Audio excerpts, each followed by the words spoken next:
Em nome do Pai, do Filho e do Espírito Santo. Amém. Doutrina católica, tradição e magistério. Meditação. Quem poderá odiar verdadeiramente o pecado, se o amou até a hora de sua morte?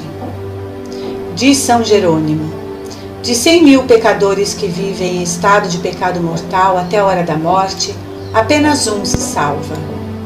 Segue hoje meditação sobre o arrependimento da última hora.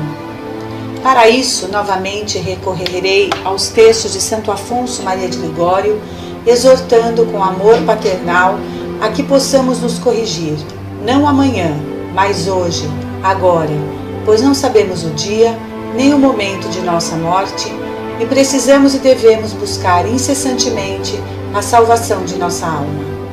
E se queremos morrer bem, devemos viver bem. São novamente fortíssimas palavras do Santo Doutor sobre o tão falado arrependimento da última hora. Fala Santo Afonso em seu sermão para o 9º domingo depois de Pentecostes. Diz o Santo Doutor: ao pecador, à hora da morte, lhe afligirão as dores da consciência. Um dia, vendo Jesus ao longe a cidade de Jerusalém, a cidade onde os judeus haveriam de tirar sua vida, derramou lágrimas sobre ela. Vindes, civitatem, flevte super illam. Ele considerou a punição esperada e previu: circundabunt te inimice tui valor. Cidade infeliz, há de ver um dia cercada por inimigos que te devastarão e não vão deixar pedra sobre pedra de todas essas torres arrogantes que te defendem e dos magníficos edifícios que servem de ornamento. Figurada está nesta cidade infeliz a alma do pecador, que no momento da morte será cercada por inimigos de todos os tipos. Os pecadores infelizes que vivem no pecado morrerão de morte violenta, como disse João 26,14. Morietur in tempestate anima eorum. Com ela lhes ameaçou Deus de antemão por Jeremias com essas palavras: tempestas erumpens super caput impiorum. A tempestade, rompendo a nuvem, cairá sobre a cabeça dos ímpios. Jeremias 23:19. No início da doença não se aflige nem teme muito o pecador, porque em seguida parentes, amigos e médicos todos dizem por unanimidade que não será nada, e com tais declarações o enfermo se lisonjeia e espera. Mas, quando a doença se torna grave e começa a manifestar sintomas malignos, anunciando que a morte está chegando, é quando começa a tribulação que ameaça Deus aos pecadores. Cum interitur quasi tempestas ingruerit. A morte vai cair em cima como tribulação. Provérbios 1:27. Essa tribulação é formada contra o doente, tanto das dores da cabeça, como do medo de partir deste mundo e deixar todos, mas especialmente o remorso de consciência, que trará à memória sua má vida passada. Venient in cogitatione peccatorum suorum timidi et traducendes illos ex adverso iniquitates ipsorum. Sabedoria 4:20. Em seguida irão se apresentar à sua consciência todos os pecados que cometeu durante sua vida e ficarão surpresos ao contemplar. Seus pecados se levantarão contra ele para acusá-lo, irá convencê-lo que merecia o inferno. Os pacientes que estão em tão estado deplorável se confessam, mas como disse Santo Agostinho no Sermão 37, a penitência feita pelo enfermo é enferma. Penitentia quoe infermo petitor inferma est. E São Jerônimo escreve: de 100.000 pecadores que vivem em pecado até a hora da morte, apenas um se salvará. São Vicente Ferrer acrescentou: é maior milagre a salvação de um daqueles pecadores do que ressuscitar os mortos. Eles sabem o quão mal agiu o infeliz. Eles querem odiar seus pecados, mas eles não podem, não conseguem. Antíoco veio a conhecer a maldade de seus pecados quando disse: agora eu tenho que lembrar os males que causei em Jerusalém. 1 Macabeus 6:12. Sim, lembrou-se dos pecados, mas não se atreveu a odiá-los. Desesperado e deprimido, morreu numa grande tristeza, dizendo: et pereo magna tristitia. Eis que eu morro numa profunda melancolia. A mesma coisa aconteceu com Saul no momento da morte, como São Fulgêncio ensina. Conheceu seus pecados, temeu o castigo que merecia por eles, mas não os odiou. Oh, como é difícil um pecador que viveu muitos anos em pecado se converta sinceramente na hora da morte, tendo a mente obscurecida e o coração endurecido. Tem um coração duro, disse Jó, como uma pedra, e apertado como uma bigorna de ferreiro. Ou seja, o pecador durante sua vida, em vez de suavizar-se nas graças e inspirações divinas, se endurece mais como a bigorna se endurece para os golpes do martelo. Então esta dureza estará pior na hora da morte. E lemos em Eclesiástico que o coração duro vai terminar mal no final de sua vida, e quem ama o perigo nele perecerá. De fato, tendo amado o pecado até a morte, amou ao mesmo tempo o perigo de sua condenação, e por isso, justamente, permitirá a Deus que pereça no perigo que viveu até a morte. Santo Agostinho diz: o pecador que deixa o pecado quando se vê abandonado dele, dificilmente o detestará na hora da morte.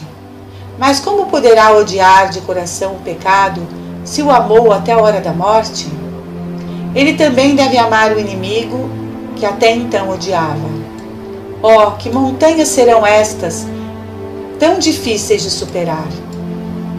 É mais difícil de acontecer o que aconteceu com alguns cidadãos que tinham reservado muitos animais ferozes a fim de remover as correntes e soltar contra os inimigos. Mas em seguida que foram soltos, em vez de atacar os inimigos, eles devoraram os que o prenderam. Quando o próprio pecador quer banir as inquietações, as iniquidades dele, ele vai acabar em ruínas, ou com a complacência dos objetos que até então amou, ou com o desespero do perdão, ao contemplar a multidão de pecados. Garante o profeta que o homem justo não terá final feliz. São Bernardo diz: o pecador no momento da morte será acorrentado com seus próprios pecados, e eles vão dizer: opera tua sumus, non te deseremos. Somos suas obras, e não queremos te deixar. Te acompanharemos ao juízo, e depois vamos te fazer companhia eterna no inferno. O pecador será afligido por demônios que lhe assaltam. João diz em Apocalipse 12:12 que o demônio no momento da morte vem com mais raiva e fúria do pecador, a fim de aproveitar o pouco tempo que lhe cabe para que não deixe escapar aquela alma. O Concílio de Trento diz que Jesus Cristo nos deixou o sacramento da extrema unção como uma forte defesa contra as tentações que o demônio nos ataca no momento da morte, acrescentando que nunca o inimigo combate com tanta violência para nos fazer perder a confiança na misericórdia divina como no fim de nossa vida. Seção 14, capítulo 9. Oh, quão terrível assaltos e ciladas do demônio no final da vida contra a alma dos pobres moribundos, mesmo aqueles que viveram de forma santa. Na vida de Santo André Avelino, se lê que no momento de sua agonia, travou um combate feroz contra o inferno, que abalou todos os religiosos que estavam presentes, pois viam que a agitação lhe inchou o semblante e ficou todo negro, que o corpo tremia e em seus olhos corria um rio de lágrimas.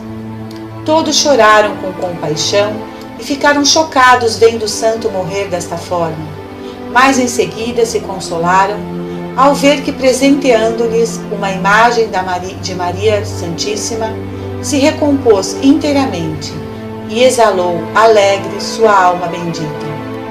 Se acontece aos santos, o que vai acontecer com os pecadores infelizes, que viveram em pecado até a hora da morte? Então o demônio não vem atentado de mil maneiras para perdê-los eternamente, sem que também chame a seus companheiros para ajudá-lo. Quando alguém vai morrer, sua casa se enche de demônios para seu dano total. Todos esses perseguidores lhe oprimirá por todos os lados durante as angústias de sua morte. Um deles irá dizer-lhe: não temas, porque você não vai morrer desta doença. Outros: quantos anos você tem sido surdo à voz de Deus e quer que o Senhor te salve agora? E outro: mas como você agora pode reparar essas fraudes e danos que você causou, aquelas reputações que manchastes? Outros finalmente acrescentam: que esperança ainda tem? Você não consegue ver que as confissões que fizestes foram ruins, sem dor, sem finalidade de reconciliação? Como você poderá revalidá-las agora, tendo um coração tão duro e obstinado? Não sabe que você está condenado?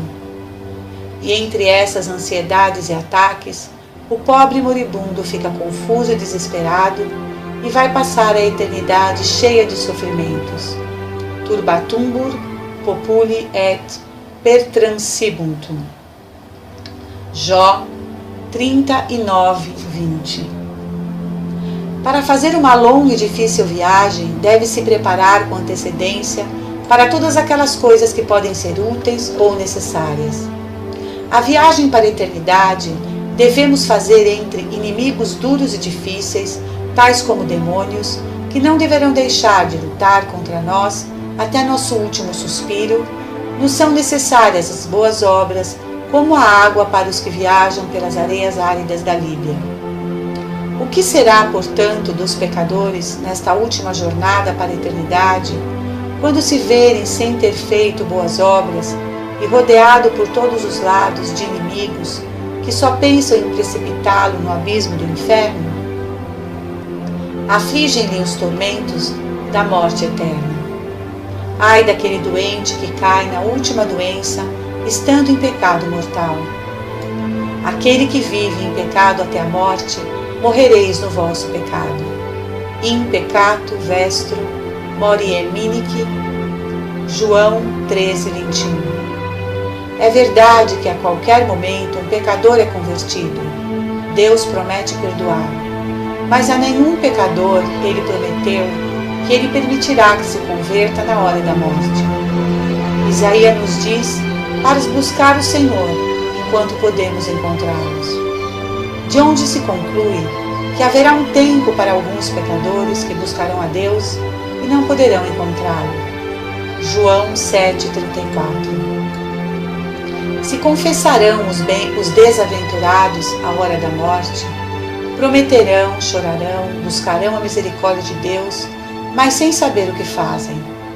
Para esses, lhes acontece mesmo que aconteceria a um que se vê sob os pés de seu inimigo e que ele tenha colocado a faca na garganta para matar. O infeliz choraria, pediria perdão, prometeria servir como um escravo por toda a sua vida. Mas por acaso daria-se crédito ao inimigo? Não. Antes creria que essas palavras foram fingidas para escapar de suas mãos, e em seguida, se você perdoar, ele odiaria ainda mais do que antes.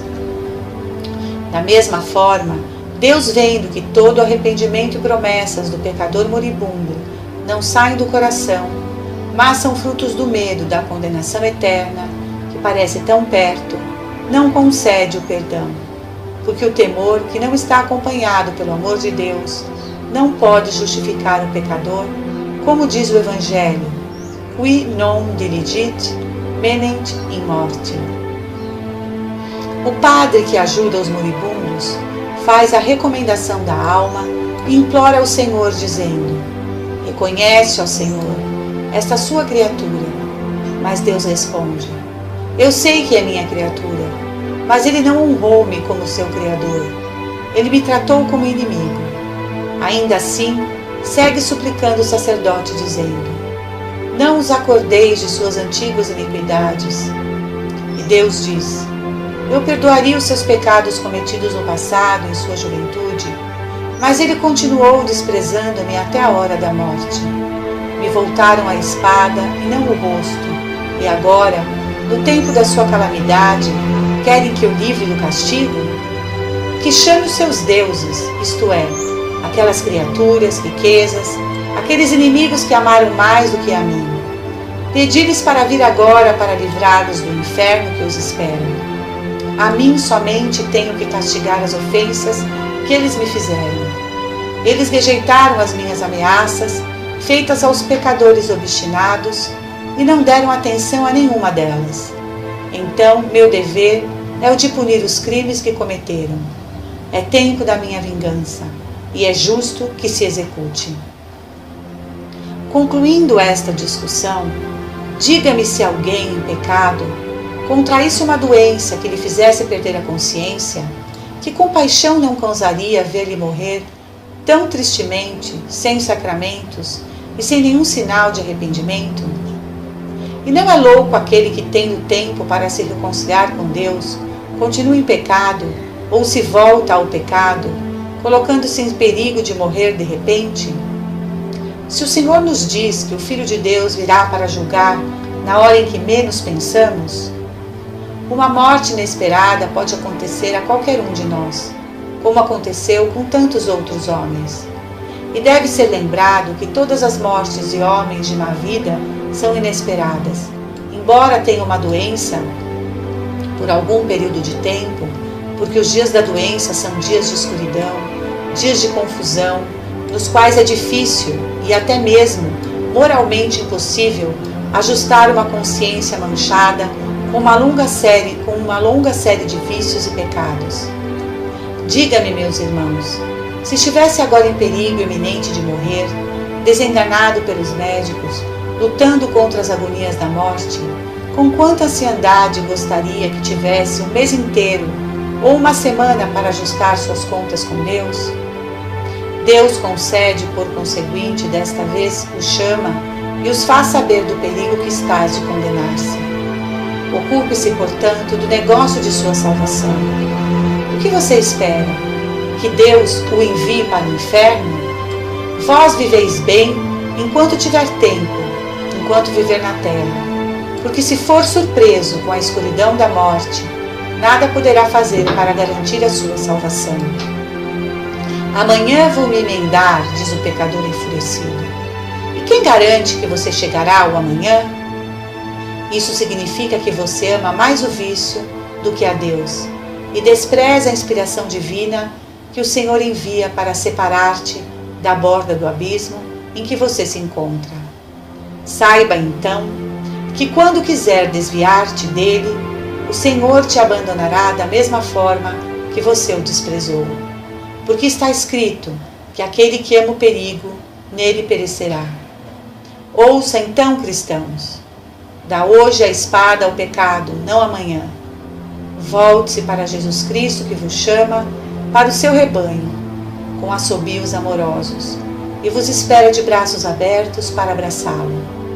Assim fazê-lo através das entranhas de Jesus Cristo, e em seu nome eu lhe asseguro que este Pai amoroso dos pecadores perdoará os seus pecados e dar-lhe-ás a vida eterna.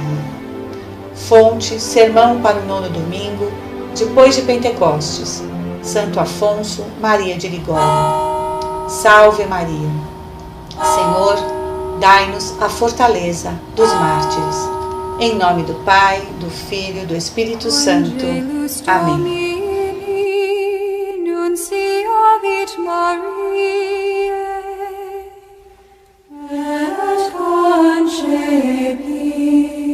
Spiritus Sancto.